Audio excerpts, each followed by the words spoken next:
Bhagavad Gita, Gita Mahatmya, Chapter 4. Lord Vishnu said, My dear Lakshmi, now I will describe the glories of the fourth chapter of the Srimad Bhagavad Gita.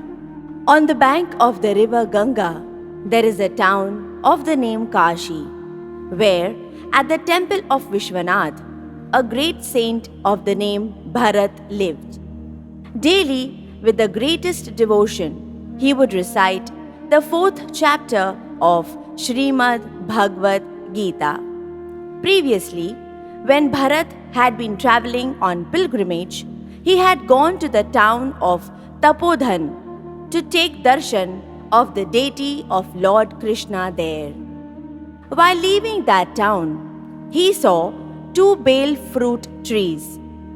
Deciding to take rest under the shade of those trees, he lay down, using the root of one of the tree as a pillow and a root of the other to rest his feet upon.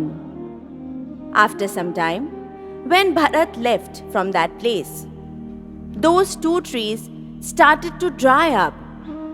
Within 5 or 6 days, both trees completely dried up and died. The two souls who had been living in those trees took their next birth as the daughters of a very pious Brahman. Once, when those girls had reached the age of 7 years, they had gone on pilgrimage to Kashi. While wandering in Kashi, they happened to see the great sage Bharat. When they saw Bharat Maharaj, they immediately went and fell at his feet and in sweet words said, O Maharaj Bharat, due to your mercy, we both became freed from the tree form of life. When Bharat Maharaj heard their statement, he became surprised. He inquired from them, My dear daughters, where and when did I come in contact with you and free you from the form of trees?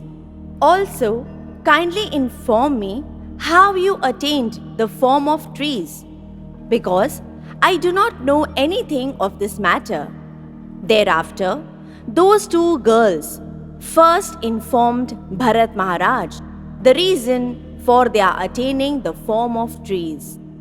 The two girls said, Maharaj, on the bank of the river Godavari, there is a sacred place of the name Chinnapab. At that place, there was a rishi of the name Satyatapa. He was performing very great and difficult austerities. In the hot season, he would sit in between many fires, and in the cold season, he would stand in the cold river. In the course of time, he became completely pure and had complete control of his senses, and slowly he attained the lotus feet of the Supreme Personality of Godhead, Lord Krishna. Lord Brahma started visiting daily to take the darshan of Satyatapa and put questions before him about the devotional service of Lord Krishna. Lord Indra, meanwhile, was becoming very worried seeing the elevated position of Satyatapa, thinking that he might one day usurp his own position as king of heaven. At that time, Lord Indra called the two of us, who in that birth were Apsaras in the heavenly kingdom, and instructed us, Go and cause the fall down of Satyatapa before he tries to usurp me from my position.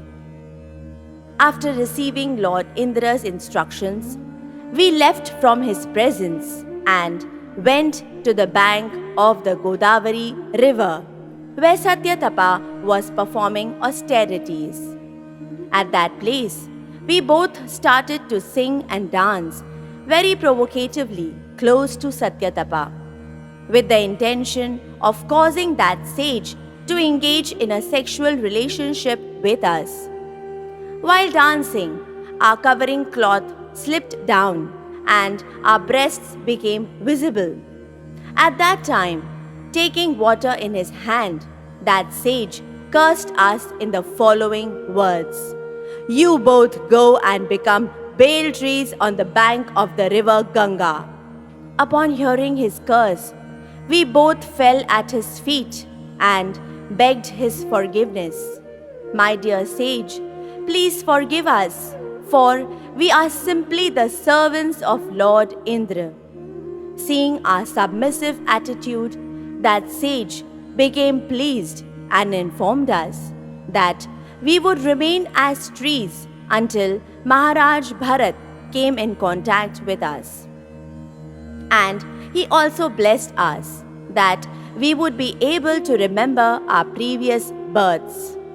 My dear Maharaj Bharat, at the time when you visited Tapodhan, you rested beneath us when we were in the form of bale trees. You were reciting the 4th chapter of Srimad Bhagavad Geeta. And by hearing that recitation, we not only became free from that tree form of life and attained birth in a devotee family, also we lost all desire for enjoying in this material world. Lord Vishnu said, "My dear Lakshmi," when those two girls recited their history before Bharat Maharaj, he became very happy and left for his ashram. Those two girls, throughout their life, carefully recited the 4th chapter of Srimad Bhagavad Geeta daily and attained devotion to my lotus feet.